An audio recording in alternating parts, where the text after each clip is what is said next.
দশম স্কন্ধ। যেতিয়া ভগৱান কৃষ্ণ দশম স্কন্ধত কিয় আছে বাৰু? গোটেই শাস্ত্ৰখনে কৃষ্ণময় নহয় জানো? কিন্তু ভগৱান কৃষ্ণ জন্ম হ'ল দশমত। কেলে? অৰ্থাৎ আমাৰ মনটো বেলেগলৈ নিনিব, দৰ্শনখিনি বৰ টান বুজিবলৈ। আমাৰ ফালে মুখ কৰক, বেলেগ ফালে নাই, এইফালে ঘূৰি বহক। আই মাতৃসকলে যিখিনি বহা নাই এইফালে ঘূৰক, এইফালে ঘূৰক, এইফালে ঘূৰি দিয়ক। এইফালে দৰ্শনখিনি বহুত নুবুজিলে তেতিয়া দৰ্শনখিনি আচল বস্তুটো নাপায়। ভগৱান কৃষ্ণ এইখিনি কথা আপোনালোকে জানিলে পাছত ল'ৰাসকলে যুৱকসকলে কিমান কষ্ট কৰিছে আপোনালোকক জনাবলৈহে। গতিকে এইকণ যদি নাজানে, এতিয়া ভাগৱত পাঠ হ'ল, ভাগৱত পাঠ হোৱাৰ পাছত কি বুজিব? কোনোবাই যদি সোধে যে ভাগৱত যে পাঠ কৰিলে, ভাগৱতৰ দশমত কি আছে, অষ্টমত কি আছে, নৱমত কি আছে, একো যদি ক'ব নোৱাৰে, তেতিয়াহ'লে ইমান কষ্ট, ইমান খা খৰচা, এইবোৰ কোনো অৰ্থ নাথাকিব। আৰু বক্তাসকলকো ইমান দূৰৰ পৰা 2 ঘণ্টা 3 ঘণ্টাৰ কাৰণে মাতি দিয়ে, শাস্তি দিয়াহে হ'ব, হয় নহয় বাৰু? বক্তাজনৰ যদি কথা নুশুনে, ভাগৱতৰ যদি তত্ত্বখিনি আপোনালোকে নুবুজে, তেতিয়া দুইটাৰে লোকচান। বক্তাৰো একো লাভ নহ'ব, মাত্ৰ অহা যোৱা খৰচাটো হ'ব, আৰু শৰীৰৰ কষ্ট হ'ব, আৰু আপোনালোকৰ ইমানখিনি কষ্ট অথলে যাব। এতিয়া প্ৰথম স্কন্ধত ভগৱান জন্ম নাই হোৱা, একেবাৰে দশম স্কন্ধত জন্ম হ'লে। ঠিক ভগৱত গীতাত আকৌ প্ৰথম স্কন্ধৰ পৰা একাদশ স্কন্ধত বিশ্বৰূপ দৰ্শন কৰিলে। কেলে বাৰু? এটা আমাক বুজাইছে, যেতিয়ালৈকে আমাৰ মন নিৰ্মল নহয়, যেতিয়ালৈকে আমাৰ ভাৱনা শুদ্ধ নহয়, যেতিয়ালৈকে চকুত আধ্যাত্ম কৃষ্ণময় জ্যোতি ফুটি নুঠে, ঈশ্বৰ ওলালেও আপুনি ঈশ্বৰ দেখা নাপায়। এই কথাটোকে বুজাইছে। সেইকাৰণে প্ৰথম স্কন্ধৰ পৰা নৱম স্কন্ধলৈ জীৱক পৰিশুদ্ধি কৰিছে, অহংকাৰ অভিমানবোৰ দূৰ কৰাৰ কৌশলবোৰ দিছে, সাধনাৰ কৌশলবোৰ দিছে, যে অহংকাৰ মাৰিবৰ কাৰণে, মায়া মাৰিবৰ কাৰণে অজামিল উপাখ্যান দিছে, ভৰত ৰজাৰ উপাখ্যানবোৰ দিছে, ভৰত ৰজাৰ চৰিত্ৰ দিছে। গতিকে নৱম স্কন্ধত প্ৰভু ৰামৰ চৰিত্ৰ দি, নিৰ্মল জীৱন দি, তাৰ পাছতেহে দশমত ভগৱান কৃষ্ণ এতিয়া প্ৰৱেশ কৰিব। এতিয়া ভগৱান কৃষ্ণক, প্ৰভু ৰামক, বুদ্ধ, এইবোৰ যে আহিছে, এওঁলোক আহিছে নে কোনোবাই আনিছে? এতিয়া প্ৰশ্ন সেইটো। অৰ্থাৎ আপোনাৰ জীৱনত কোনোবাই ভক্তি দিব নে আপুনি ভক্তি আনিব লাগিব? আপোনাৰ জীৱনত ধন ঐশ্বৰ্যৰ এই টকা পইচা কোনোবাই দিব নে আপুনি আনিব লাগিব? আপুনি যে পুণ্য আপুনি ঘটিব লাগিব নে কোনোবাই আপোনাক পুণ্য দিব? এইটো বৰ ডাঙৰ কথা আকৌ। এই কথাটোকে আমাক বুজাইছে যে প্ৰতিজন ভগৱানক যিমান জন্ম পাইছে সংসাৰত, কোনোবাই আনিছে। আজি যে ভাগৱতৰ অনুষ্ঠানটো পাইছে, কোনোবাই পাতিছে, নিজে নিজে হোৱা নাই। আপোনাৰ সন্তানটো যে জন্ম হৈছে, নিজে নিজে হোৱা নাই, আপোনালোকে পিতৃ মাতৃয়ে আনিছে। এতিয়া প্ৰশ্নটো হ'ল, আনাটো সত্য, কোনোবা নাথাকিলে আনিব নোৱাৰে আৰু আহিবও নোৱাৰে। যে ভগৱান মই আহিম, নোৱাৰে আহিবলৈ, কোনোবা পিতৃ মাতৃয়ে আনিব লাগিব। কোনোবা দেৱতা এজনে যদি ভাবে মই সংসাৰলৈ যাওঁ, নোৱাৰে আহিবলৈ, কোনোবা এজন সংসাৰী পিতৃ মাতৃ লাগিব। কোনোবা এজন সংসাৰী পিতৃ মাতৃ লাগিব। ঠিক ভগৱান কৃষ্ণ এই সংসাৰী কোনোবা পিতৃ মাতৃৰ মাজেৰে আহিছে আৰু সেই পিতৃ মাতৃয়ে কৃষ্ণক নমাই আনিবৰ কাৰণে, কৃষ্ণক জন্ম দিবৰ কাৰণে কিমান তপস্যা কৰিছিল, কিমান সাধনা কৰিছিল, কিমান কাকুতি মিনতি কৰিছিল এবাৰ ভাবক। আৰু সেই ভগৱানক নমাই অনা পিতৃ মাতৃ কোন বাৰু? সেই ভগৱানক যে নমাই আনিছিলে অশেষ ত্যাগ, অশেষ কষ্ট কৰি, তিতিক্ষাৰ দ্বাৰা, সাধনাৰ দ্বাৰা কোনে নমাই আনিছিল? এই কথাটো জানিব লাগিব। এই কথাটো জানিলে গুৰি লগা বিদ্যা হ'ব। ওপৰে ওপৰে কৃষ্ণ আহিলে, কৃষ্ণ জন্ম হ'ল, গুৰি লগা বিদ্যাটো নহ'ব। এই ভগৱানক আনিছিল প্ৰিন্সি আৰু সুতপাই। প্ৰিন্সি আৰু সুতপা এহাল ৰজা ৰাণী আছিলে। এওঁলোকে বিবাহ পাশত আবদ্ধ হ'ল। যেতিয়া দুয়ো বিবাহ পাশত আবদ্ধ হ'ল, তেতিয়া ব্ৰহ্মাই প্ৰিন্সি আৰু সুতপাক ক'লে যে তোমালোকে এতিয়া বিবাহ পাশত আবদ্ধ হ'লা স্বামী স্ত্ৰী ৰূপে। এতিয়া তোমালোকৰ দায়িত্ব আৰু কৰ্তব্য পালন কৰা। দায়িত্ব আৰু কৰ্তব্য কি? সন্তান জন্ম দিয়া। বিবাহৰ মূল উদ্দেশ্য হ'ল সন্তান, প্ৰজা সৃষ্টি কৰা, সন্তান জন্ম দিয়া। প্ৰিন্সি সুতপাক ব্ৰহ্মাই এইটো আজ্ঞা কৰিলে। প্ৰিন্সি সুতপা কলৈ গ'ল? গৃহলৈ নগ'ল, ৰাজপ্ৰসাদলৈ নগ'ল। কলৈ গ'ল? অৰণ্যলৈ গ'ল। এখন নিৰিবিলি অৰণ্যৰ মাজত এজোপা গছৰ তলত সুন্দৰ কুশৰ আসন পাৰি তাত দুয়ো স্নান কৰি আহি বহি ল'লে।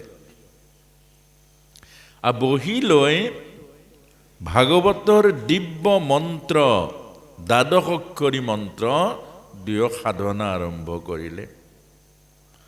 ওম নমঃ ভগৱতে বাসুদেৱায়, ওম নমঃ ভগৱতে বাসুদেৱায়। এনেকৈ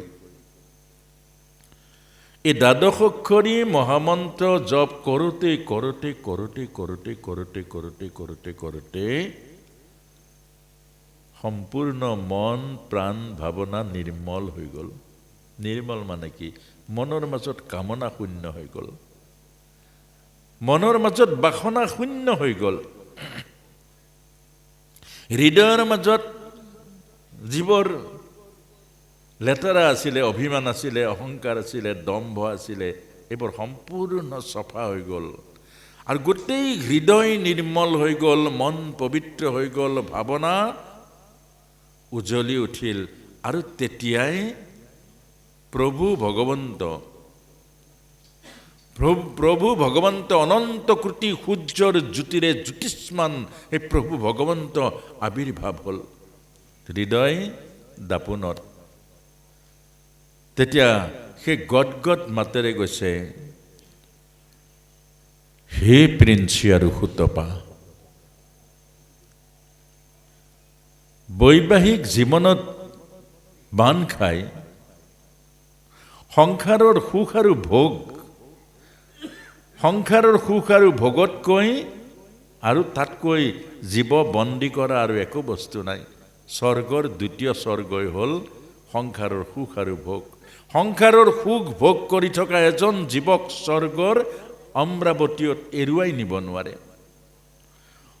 সংসাৰৰ সুখ আৰু ভোগ লিপ্ত থকা, আসক্তি থকা এটা জীৱক বৈকুণ্ঠলৈও নিব নোৱাৰে। উদাহৰণস্বৰূপে আমাক যদি কোনোবা এখন এতিয়াই ৰথ এখন আহি কয়, হেৰা বোলা বৈকুণ্ঠলৈ যাওঁ, কোনজন যাব পাৰিব? সংসাৰ এৰিব নোৱাৰে।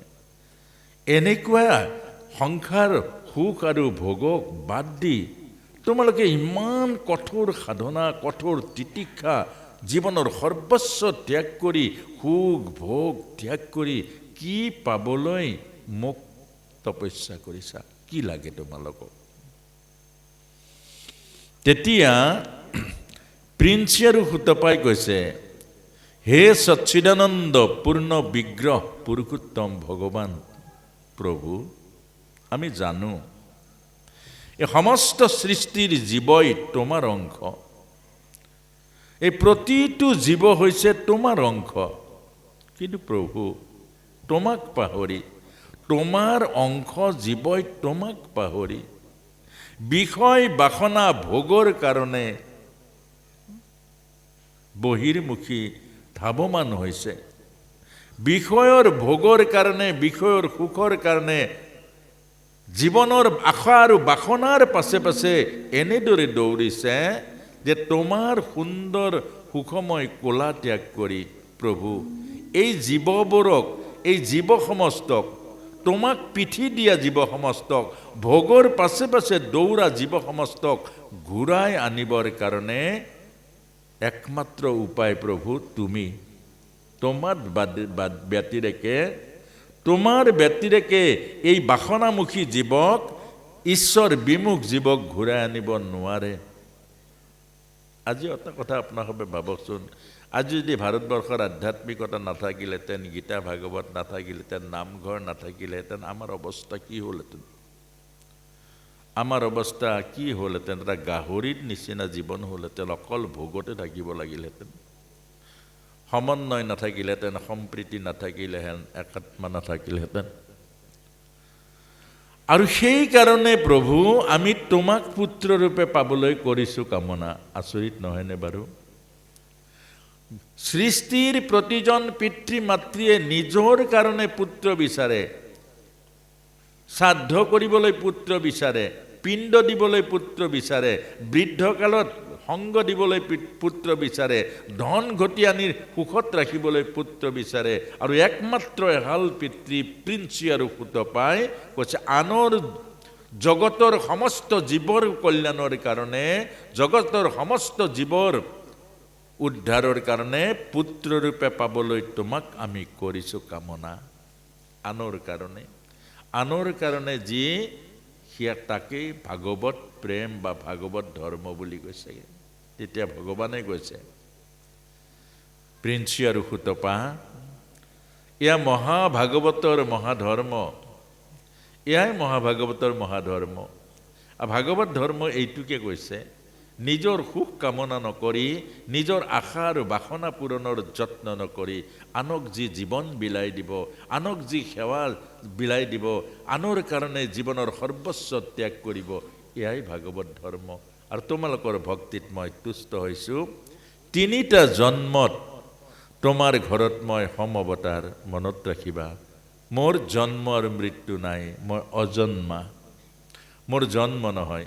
কিন্তু মই ভক্তৰ মনোবাঞ্ছা পূৰণ কৰি ভক্তৰ ওচৰত জন্ম হোৱা দেখুৱাওঁ। মোৰ যোগমায়াই এইবোৰ কৰে। গতিকে এতিয়া যোৱা, 3টা জন্মত মই তোমাৰ গৃহত হম অৱতাৰ। এইটোৱে আছিলে ভগৱানৰ চুক্তি, এইটোৱে আছিলে কৃষ্ণ আগমনৰ ক্ষণ। তাৰ পাছতে প্ৰথম জন্ম হ'ল বসুদেৱ দৈৱকী, তেতিয়া চিনি নাপালে, তেতিয়া প্ৰিন্সি গৰ্ভা আছিলে, পুত্ৰৰ নাম। দ্বিতীয় জন্ম আছিলে বসুদেৱ দৈৱকী, আছিলে কাশ্যপ আৰু অদিতি। তেতিয়া আকৌ জন্ম পালে বামন ৰূপে, তেতিয়াও চিনি নাপালে। আৰু তাৰ পাছতে আহিলে কংসৰ কাৰাগাৰ। এতিয়া কংসৰ কাৰাগাৰ আপোনালোকে কাহিনীবোৰ জানে। এতিয়া কংস উগ্ৰসেনৰ পুত্ৰ, নহয়নে বাৰু? দৈৱকী হ'ল দেৱক ৰজাৰ পুত্ৰ, অৰ্থাৎ দেৱক হ'ল উগ্ৰসেনৰ ভায়েক। উগ্ৰসেনৰ কোনো সন্তান নাছিলে দৈৱকী, আৰু কংসও আকৌ উগ্ৰসেনৰ পুত্ৰ নহয়। এতিয়া দেৱকৰ যেতিয়া কন্যা এজনী আছিলে, উগ্ৰসেনৰ তেনেকুৱা নাছিলে কন্যা, সেইকাৰণে ক'লে মোৰ কন্যাজনী তোমাক দিছোঁ দাদা, তুমি তাইৰ ভৰণ পোষণকে আদি কৰি তুমি তাইক চাবা, আৰু তোমাৰ দায়িত্ব তোমাক দিয়ে দিছোঁ। আৰু তেতিয়া কংসৰ কেনেকৈ জন্ম হ'ল আপোনাৰ হয়তো কিছু জানে, কিছুৱে নাজানে। উগ্ৰসেনৰ এগৰাকী পত্নী আছিলে। এতিয়া পত্নীগৰাকী বৰ সুশীলা আছিলে আৰু খুব গৃহস্থ লক্ষ্মীৰ নিচিনা আছিলে।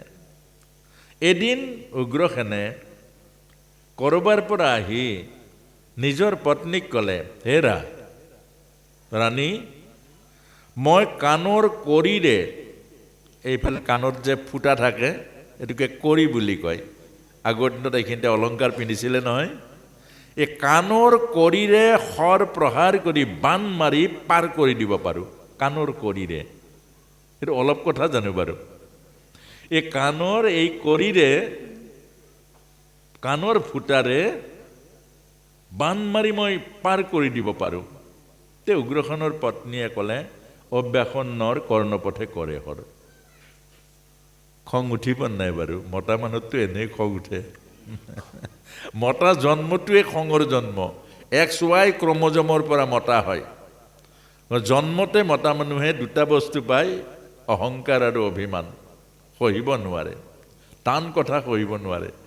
আইগৰাকীক গালি পাৰি পাৰি চেপেটা বনাই দিয়ক, আইগৰাকী মাতিলে কিন্তু খং উঠিব। কেলে ক'বা? আপুনি ইমান বাৰ কৈছে, এবাৰ কৈছেচোন, বা নহ'ব, কেলে ক'বা? এইটো অৰ্থাৎ সেইটো হ'ল পুৰুষৰ জন্মগত স্বত্ব, অহংকাৰ আৰু অভিমান। XY ক্ৰমজমৰ পৰা পুৰুষ, XX ক্ৰমজমৰ পৰা নাৰী। এতিয়া যেতিয়া তেনেকৈ ক'লে, তেতিয়া লগে লগে সেনাপতি আৰু মন্ত্ৰীক মাতিলে যে ৰাণীক এতিয়াই বনত থৈ আহা, ৰাণীক এতিয়াই বনত থৈ আহা।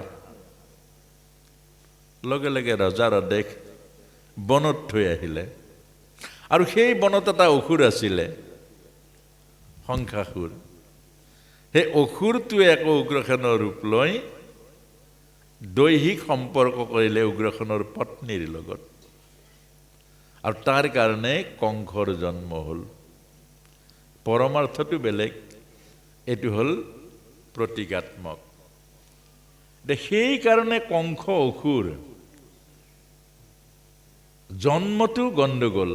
ধৰিব পাৰিছেনে? এজন এজন মানুহ যে আসুৰিক প্ৰবৃত্তিৰ হয়, এটা এটা ল'ৰা যে আসুৰিক প্ৰবৃত্তি হয়, এটা এটা আমাৰ যুৱ প্ৰজন্ম যে নষ্ট চৰিত্ৰ হয়, তাত জন্মৰ গণ্ডগোল থাকে। এতিয়া এই কংস ইমান ভয়ানক কেলে, যেতিয়া কংস জন্ম হৈছিলে, পৃথিৱীৰ মানুহ জন্ম কান্দি কান্দি নহয় জানো প্ৰভু? পৃথিৱীত যিমান জন্ম পায়, ই কান্দি কান্দি আহিব। কংস জন্ম পোৱাৰ লগে লগে এটা অট্টহাস্য মাৰি জন্ম পালে, অট্টহাস্য। আৰু ওচৰতে এটা গাভিনী হাতী আছিলে, মাকুন্দি। এই হাতীটোৰ পোৱালি জগি গ'ল, ইমান ডাঙৰ হাতী হাঁহি মাৰিছে। কংসই জন্ম হওঁতে ইমান ভয়ানক অট্টহাস্য কৰি জন্ম পালে, হাতীটোৰ পোৱালি জগি গ'ল। আৰু এইটোৱে হ'ল কংসৰ ভায়েকৰ নিচিনা। এই হাতীটো কংসৰ লগতে থাকিলে। এতিয়া এইজন কংস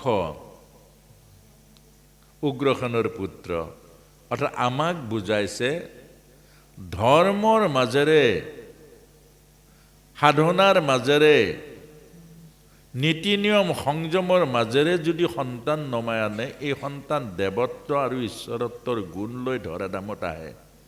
আৰু সেইকাৰণে আমাক বুজাইছে যে প্ৰিন্সি সুতপাই যদিহে ব্ৰহ্মাই কোৱা মতে, অৰ্থাৎ আপোনাৰ মোকো মা দেউতাই বিয়া পতাই দিয়ে, তাৰ পাছত কয় যা তহঁতে দুইটাই ভাল সন্তান জন্ম দে, কয় নকয়? এতিয়া ভাল সন্তান দেহৰ পৰা আহে জানো? এতিয়া বুজাইছে ভাল সন্তান দেহৰ পৰা নাহে। এতিয়া ভাল সন্তান পাবলৈ হ'লে সাধনা কৰিব লাগিব, তপস্যা কৰিব লাগিব। ভাল শিক্ষা আহৰণ কৰিবৰ কাৰণে তপস্যা লাগে। ভাল এটা চাকৰি পাবৰ কাৰণে তপস্যা লাগিব, কঠোৰ পৰিশ্ৰম লাগিব। ভাল এটা ঘৰ বনাবলৈ ধৈৰ্য লাগিব আৰু সাধনা আৰু কষ্ট স্বীকাৰ কৰাৰ মন লাগিব। ভাল এটা সন্তান ঈশ্বৰীয় গুণযুক্ত, দৈবিক গুণযুক্ত স্বামী বিবেকানন্দৰ নিচিনা যি বিশ্ব দৰবাৰত থিয় হ'ব পাৰে, এনেকুৱা মহান আত্মা জন্ম নমাই আনিবৰ কাৰণে আমাক কিমান তপস্যা লাগিব, এই কথাটোকে আমাক বুজাইছে। কিন্তু আজি বাপেকৰ নিচিনা পুতেক নহয়, ককাকৰ নিচিনা নাতিনেক নহয়। দ্ৰুত গতিত সমাজখন অৱক্ষয় হৈছে। কেলে হৈছে? দিনে দিনে আমি নীতি নিয়মবোৰ এৰি দিছোঁ, দিনে দিনে ধৰ্মবোৰ পিঠি দিছোঁ, দিনে দিনে আমি সদাচাৰবোৰ এৰি দিছোঁ। আমি প্ৰায় পশুৰ নিচিনা দেহ অভিমানী হৈ পৰিছোঁ, পশুৰ নিচিনা দেহৰ উপভোগ কৰিছোঁ।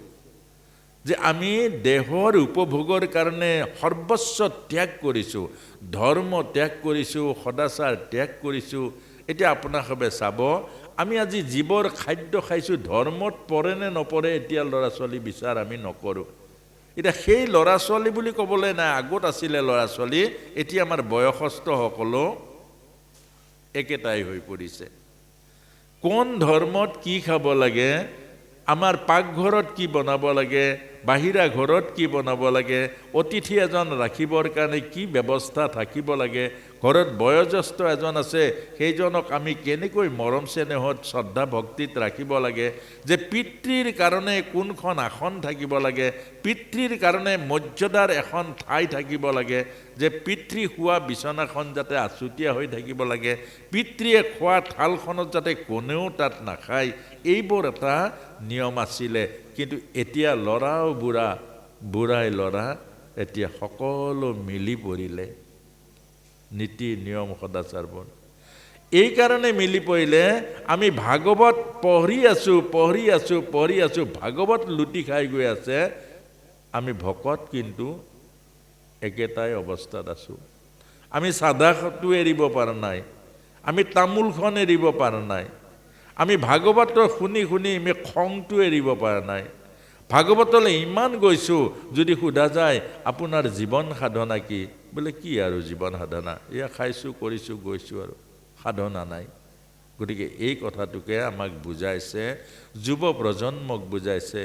সন্তান জন্ম দিয়ে সাধনাৰ পৰা, এটা সন্তান সাধনাৰ দ্বাৰাহে নমাই আনিলে সেই সন্তান আপোনাৰ মোৰ কল্যাণকাৰী হ'ব, পিতৃ মাতৃৰ আজ্ঞাপৰ হ'ব, সমাজৰ কল্যাণকাৰী হ'ব, জাতি ৰাখিব, ধৰ্ম ৰাখিব, তেতিয়াহে ৰাখিব আৰু আপোনাকো অন্তিমত মুক্তি দিব। কিন্তু যদিহে আমি ইয়াকে নকৰোঁ, আপোনাক মোক এই কাহিনীটো এইকাৰণে আমাক বুজাইছে, আমি যাতে দেহৰ মাজেৰে কুকুৰ মেকুৰীয়ে যেনেকৈ সন্তান জন্ম দিয়ে, দেহৰ কাম আৰু ভোগৰ মাজেৰে আমি সন্তান যদি জন্ম দিওঁ, তেতিয়াহ'লে সেই সন্তান কল্যাণকাৰী নহ'ব, সেই সন্তান মংগলকাৰী নহ'ব, সেই সন্তানে জাতি নাৰাখিব, ধৰ্ম নাৰাখিব, সেই সন্তানে আনকি পিতৃ মাতৃ যদি কিবা কাৰণত নিজৰ পুণ্যৰে গৈ স্বৰ্গত থাকে, নৰকত পেলাব টানি আনি। এই কথাটোকে বুজাইছে। এতিয়া বহুতে এই কথাটো শুনিলে কয়, প্ৰভু এতিয়া আমি বহুত ভুল কৰিলোঁ, এইবোৰ কথা 20 বছৰ আগত শুনা হ'লে। একো ভুল নাই কৰা, আজি শুনিছে, আজি ল'ৰাৰ মাজত, আজি ছোৱালীৰ মাজত, আজি আপোনাৰ বোৱাৰী আছে, আপোনাৰ ছোৱালী আছে, আপোনাৰ জোঁৱাই আছে, তেওঁলোকৰ মাজত কৰক। তেওঁলোকৰ আৰু প্ৰহ্লাদে যদি 7 পুৰুষক উদ্ধাৰ কৰিব পাৰে, তেতিয়া আপোনাৰ নাতিও পাৰিব আপোনাৰ বংশটো উদ্ধাৰ কৰিবলৈ। অৰ্থাৎ এটা বংশত যদি এটা মহান আত্মা নমাই আনিব পাৰে, এটা বংশত যদি এটা ভাল আত্মা, ভাল সন্তান জন্ম দিব পাৰে, 7 পুৰুষলৈকে উদ্ধাৰ কৰিব পাৰে এই বংশটো। সেইকাৰণে এই কথাখিনি কৈছে। তাৰ পাছতে সেই কংসৰ কাৰাগাৰ কেতিয়া কৃষ্ণ জন্ম পাইছে, কেনেকৈ এতিয়া আমি আহিছোঁ আকৌ বসুদেৱ আৰু দৈৱকী প্ৰিন্সি সুতপা হৈ দাপৰ যুগত তেওঁলোক আকৌ জন্ম পালে। অৰ্থাৎ আপোনাক মোক এই কথাটোৱে বুজাইছে যে আপোনাৰ মোৰ কিমান জন্মৰ পাছত আমি মানুহ হৈছোঁ, কিমান জন্মৰ পাছত শিৱসাগৰত জন্ম পাইছে আপুনিও নাজানে, ময়ো নাজানো। এই জীৱবিলাক ঘূৰি ফুৰে, কৰ্ম আৰু কৰ্মৰ সংস্কাৰত গোটেই জীৱবোৰ ঘূৰি ফুৰে। কৰ্মই টানি টানি লৈ যায়, সংস্কাৰে টানি টানি লৈ যায়। গতিকে আপুনি ময়ো এনেকৈ ঘূৰি ফুৰিছোঁ আৰু বসুদেৱ দৈৱকী অৰ্থাৎ প্ৰিন্সি সুতপায়ো এই জন্মত আকৌ বসুদেৱ আৰু দৈৱকী হ'ল। এতিয়া বসুদেৱ দৈৱকী হ'ল আৰু আপোনালোকে চাব তেওঁলোকৰ বিবাহৰ দিনাই কিমান ভয়ানক ঘটনা ঘটিলে। অৰ্থাৎ আমাৰ জীৱনেই তেনেকুৱা। প্ৰভু ৰামৰ ভৰজা সীতাৰ জীৱনটো চাওকচোন। প্ৰভুৱে ৰামক স্বামী পালে ওলাই গ'ল পৰশুৰাম। পৰশুৰামৰ লগত এনেকুৱা ভয়ানক, বিয়া হৈছেহে, মাহ হালধি যোৱাই নাই হাতৰ, পৰশুৰাম ওলাই গ'ল।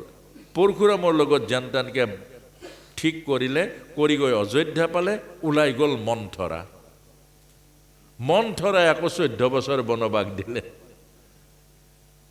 এই 14 বছৰ বনবাসৰ লগত যেনে তেনেকৈ সীতা মাও ৰামৰ লগত ওলালে, ইমান দুখৰ ৰাস্তাত ওলালে, ইমান কাঁইটৰ ৰাস্তাত ওলালে, আকৌ গৈ গৈ ওলাই গ'ল ৰাৱণ। আপোনাক মোক এইবোৰ কথা কি বুজাইছে? এইবোৰে আমাক কি বুজাইছে? আপোনাৰ মোৰ সংসাৰ যাত্ৰাটো ইমান সৰল আৰু সহজ নহয়। আপোনাৰ মোৰ পদে পদে মায়া লাগি আছে, পদে পদে জীৱনৰ পৰীক্ষা লাগি আছে, পদে পদে জীৱনৰ সমস্যাবোৰ আহি আছে। আৰু এই প্ৰতিটো সমস্যা, প্ৰতিটো ঘাট প্ৰতিঘাত সংঘাত সকলোতে অতিক্ৰম কৰিব লাগিব। আৰু অতিক্ৰম কৰিবৰ কাৰণে আত্মবল লাগিব। নয়ম আত্মা বলহীন লভ্যতে। আত্মবল যদি নাথাকে কি হ'ব? জীৱন ব্যৰ্থ হৈ যাব। আকৌ জীয়াই কান্দি কান্দি জন্ম হ'ল আৰু অন্তিমতো কান্দি কান্দি যদি মৃত্যু হ'ল, দেখিব অধগতি যাব লাগিব। অন্তিমত যদি কান্দি কান্দি আমি যাওঁ, অন্তিমত এই বিনন্দীয় সংসাৰৰ প্ৰেম, কৰোণা, দয়া, ক্ষমা, ধৈৰ্য এই সকলোবোৰ পাইছোঁ। জিভাত অমৃতময় বাণী পাইছোঁ, হৃদয়ত মহাপ্ৰেম পাইছোঁ।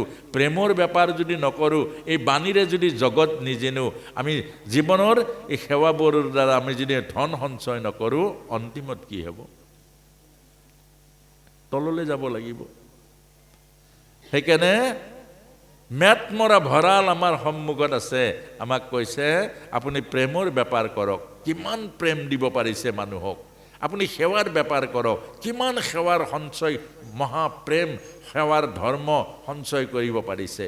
আপুনি ক্ষমাৰ বেপাৰ কৰক। কাৰো লগত কাৰো কথাত জেদ নধৰিব, কাৰো প্ৰতি উভতি নধৰিব, সকলোকে ক্ষমা কৰি দিয়ক। ভগৱান কৃষ্ণ আমাক দেখুৱাইছে শিশুপালক কিমান গালি পাৰিলে, শেষত গৈ মুক্তি দিলে, তাৰ অনিষ্ট নকৰিলে। গতিকে আমাৰ এইবোৰ শাস্ত্ৰই এইবিলাক শিকাইছে, আমি যাতে ক্ষমাৰ বেপাৰ কৰোঁ, কাৰো প্ৰতি জেদ নধৰোঁ, কাৰো প্ৰতি বেয়া দৃষ্টি নাৰাখোঁ।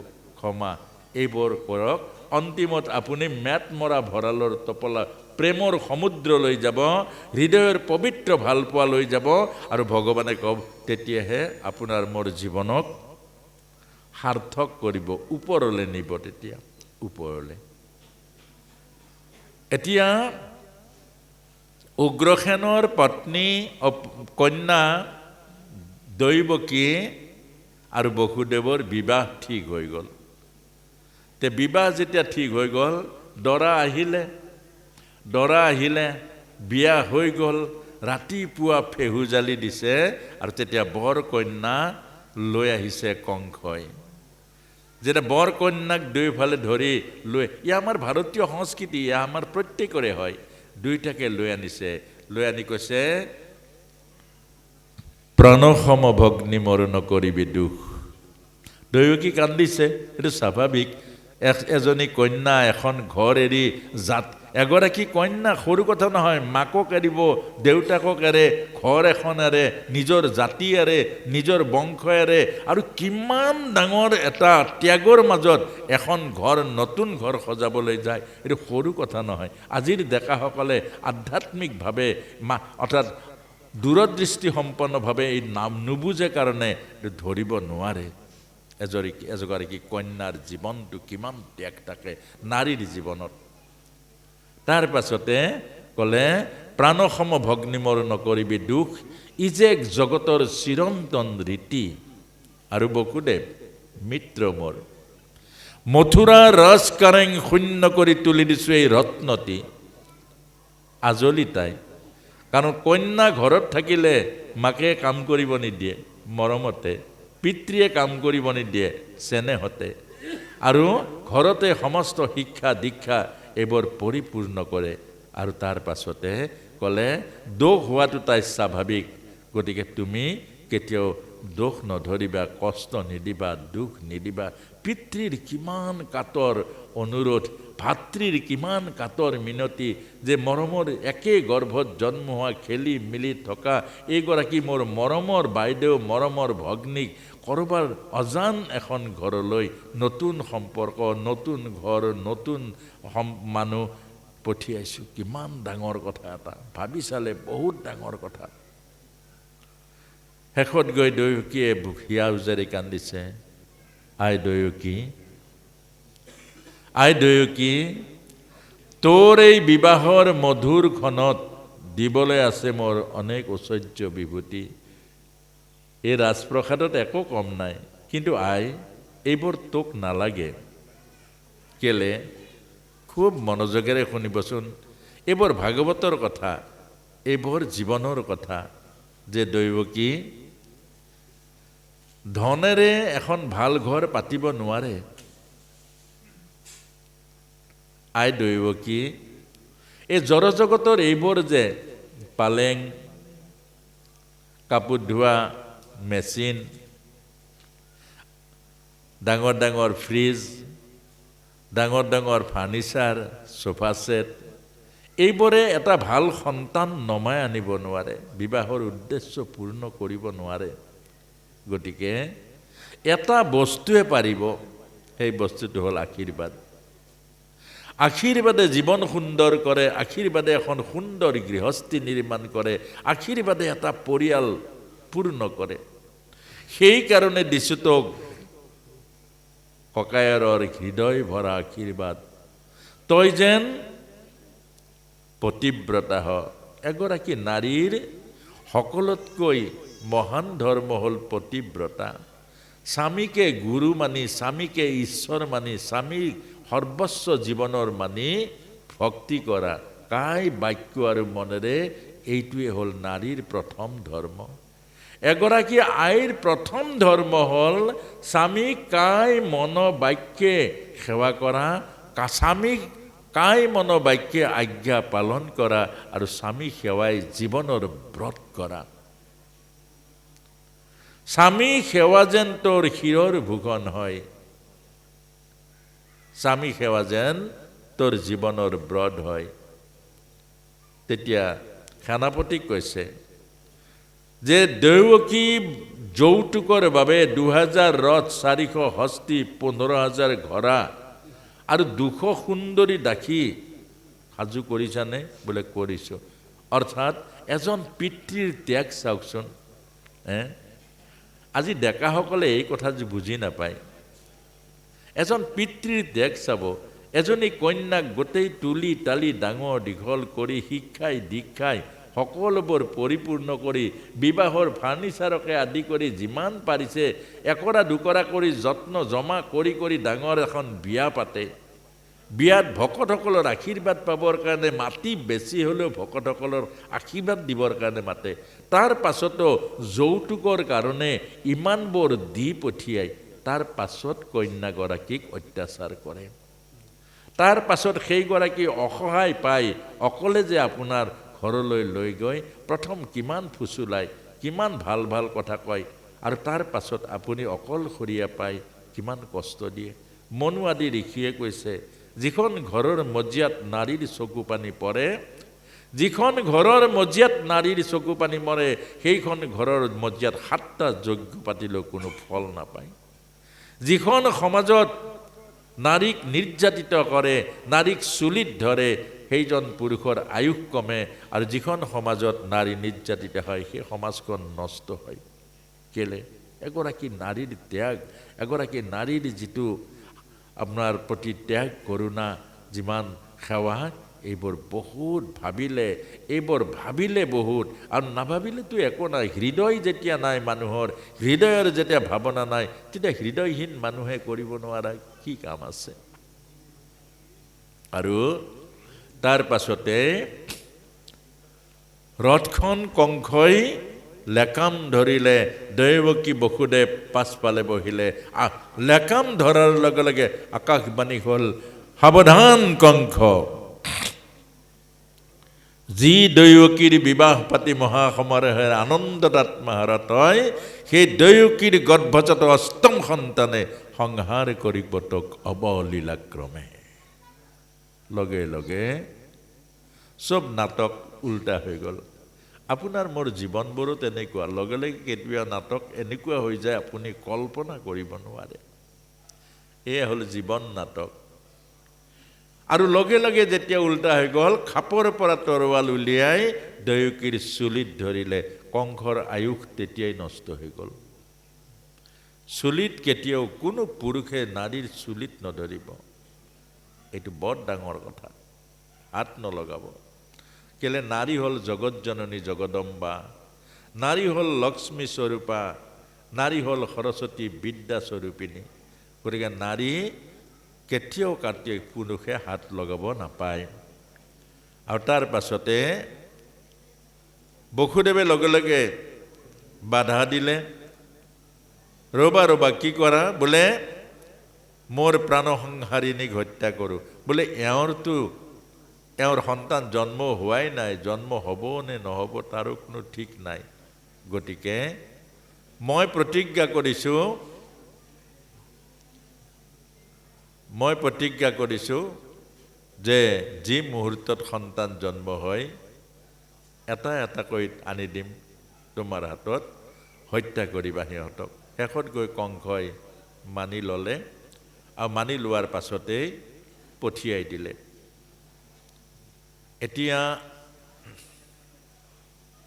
এতিয়া আইমাতৃসকলে যাওঁ লাগিছে নেকি? যাবলৈতো সময় হৈছে নহয় জানো বাৰু? আকৌ গধূলি আহিব লাগিব নহয়, হয় নহয়? আকৌ গধূলি আহিবও লাগিব নহয় জানো বাৰু? আৰু বাৰু অকণমান কওঁ, তাৰ পাছতে আমাৰ পাঠৰ ব্যৱস্থা হ'ব নহয় জানো বাৰু, নে কি? আৰু আমাৰ প্ৰিয় দৰ্শনো আহিছে। তেওঁ এতিয়া আহিবনে পাছতে কৰিব? আচলতে কথাবোৰ ময়ো জানা নহয়। আৰু যদি তেওঁ আহে নহয়নে বাৰু, আমাৰ পাছতে তেওঁ কৰিব। আৰু সেই কথাটোকে ভাবি বাৰু যাই হোক। আৰু কথাখিনি বৰ দৰকাৰী। এই কথাখিনি ৰাতি শুনিলে আমাৰ ডেকাসকলৰ আৰু আমাৰ নতুনকৈ বিবাহিতা কৰা সকলৰ বহুত উপকাৰ হ'ব। গতিকে এটা কাহিনীকে কৈছোঁ, বৰ ধুনীয়া কাহিনী এটা, নহয়নে বাৰু? কাহিনী এটা। এতিয়া এই সংসাৰখন বাৰু কি? এই সংসাৰখন হ'ল বজাৰ। আপোনালোকে যদি ভালকে চাই, একেবাৰে অন্তঃকৰণৰ মন যদি চাই, এইখন দেখিব এখন বজাৰ। আমাৰ এগৰাকী আয়ে 2 দিনমান আপুনি স্বামী সেৱা বাদ দিয়ক, আপুনি সেইখন ঘৰত থাকিব নোৱাৰে। কেলে? পাই আছে কাৰণে মই আপোনাক মৰম কৰিছোঁ, নাপালে মই মৰম নকৰোঁ। এইখন হ'ল বেপাৰ। সংসাৰখনে তেনেকুৱা। আজি ল'ৰাই আপোনাক মৰম লগাইছে কাৰণে আপুনি ল'ৰাক বুকুত সাৱটি লৈছে। মৰম নলগালে আপুনি দলি মাৰি দিব। এই সংসাৰ নিয়ম। আজি আমি বিনিময় পাইছোঁ কাৰণে মৰম চেনেহবোৰ কৰিছোঁ। কিবা এটা বিনিময় যদি নাপাওঁ, চাবচোন, এজন পিতৃৰ ধন টকা পইচা থাকিলেহে সেই পিতৃক সেৱা শুশ্ৰূষা কৰে।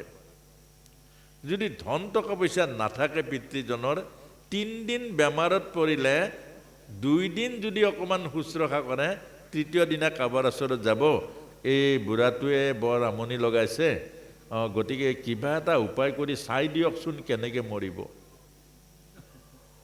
যিজন পিতৃয়ে পুত্ৰৰ কাৰণে কিমান কষ্ট কৰিছে এবাৰ ভাবক। মাহৰ পাছত মাহ কষ্ট কৰিছে। যিগৰাকী মাতৃয়ে কিমান বিষ্ঠা ধুইছে, ঠাণ্ডাৰ দিনত কিমানবাৰ প্ৰস্ৰাৱ কৰিছে, প্ৰস্ৰাৱৰ ওপৰত আগততো এইবিলাক ব্যৱস্থা নাছিলে, নিজে প্ৰস্ৰাৱৰ ওপৰত শুই সন্তানক বুকুত তুলি শুৱাই ৰাখিছে। এই পিতৃ মাতৃও এতিয়া বিনিময় নহ'লে আপোনাক হবে, এইটো সত্য, কাৰোবাক দোষ দিব নোৱাৰে। এইখনে মায়া, এইখনে মায়া।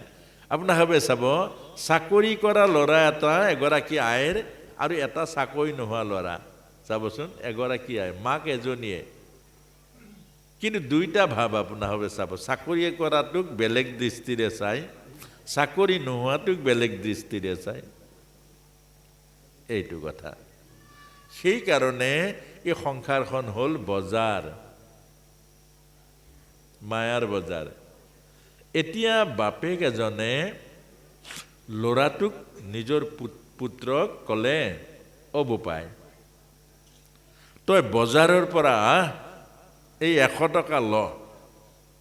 100 টকা দিলে বজাৰলৈ পঠিয়াই দিলে।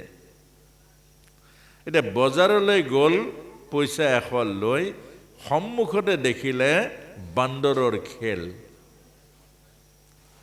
সন্মুখত যেতিয়া বজাৰ পাই দেখিলে বান্দৰৰ খেল, তেতিয়া বান্দৰৰ খেল চাবলৈ লাগিলে। আৰু বান্দৰৰ খেলবিলাক আকৌ বৰ বেলেগ টাইপৰ, ইমান চুলুং পুলুং, ইমান মানে মানুহক ভুলাই দিয়ে, বিভিন্ন অংগী ভংগী কৰি, বিভিন্ন জাপ মাৰি, বিভিন্ন খোজুৱাই, বিভিন্ন মূৰ জোকাৰি অংগী ভংগীৰ মাজেৰে এনেকুৱা খেলবোৰ সংসাৰৰ আপোনাক ভাবে চাব। ভাৰত আৰু পাকিস্তানৰ খেল হ'লেও আপুনি এবাৰ বহিলে উঠিব নোৱাৰে আকৌ, হয় নে নহয়?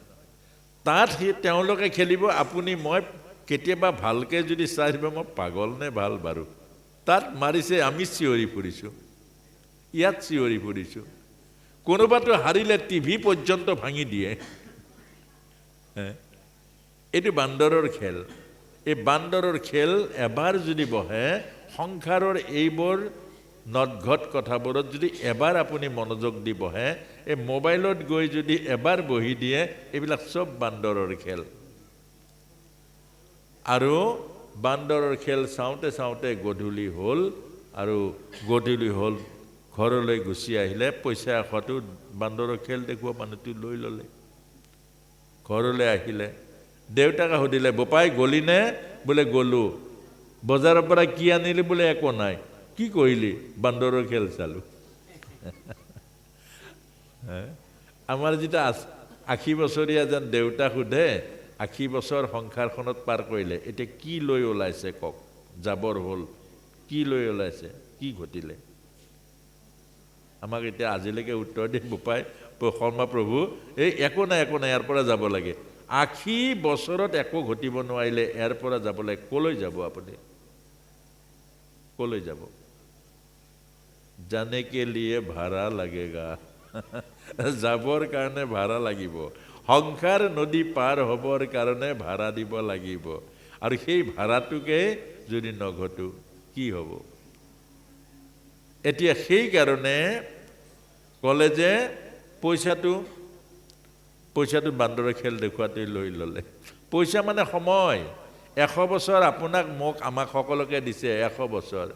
আৰু এই 100 বছৰটো এই বান্দৰৰ খেলত ব্যৱহাৰ কৰি, এই মোবাইল টিপি, এই টিভিৰ গুৰিত বহি, এই তাচৰ পাতত বহি, কাৰোবাৰ লগত এই গপ্প মাৰি একো লাভ নাই। ইয়াৰ পৰা একো নাপায়, ইয়াৰ পৰা একো নাপায়। জীৱনৰ অমূল্য সময়কণ আপোনাৰ পৰা কাঢ়ি লৈ ল'ব, আৰু এদিন সময় পাৰ হ'ব, সিদিনা খালী হাতে আপুনি কান্দিব লাগিব যে এতিয়া ক'লৈ যাওঁ। আৰু প্ৰভুক পাবলৈ হ'লে ভকতি নঘটিলে, তাতকৈ যদি নাম জপ কৰিলেহেঁতেন, তাতকৈ যদি সৎসংগ কৰিলেহেঁতেন, তাতকৈ যদি গীতা ভাগৱতৰ তত্ত্ব অৰ্থ বুজিলেহেঁতেন, কামত আহিলেহেঁতেন, এইখিনিকে বোলে অন্ততঃ প্ৰভুক দিব পাৰিলোহেঁতেন যে প্ৰভু এইখিনিকে পাইছোঁ, আৰু কি পাইছোঁ? ৰাম। এই অন্তিমত যেতিয়া ৰাম বুলি ক'লোহেঁতেন তেতিয়া জীৱন সুন্দৰ হ'লহেঁতেন।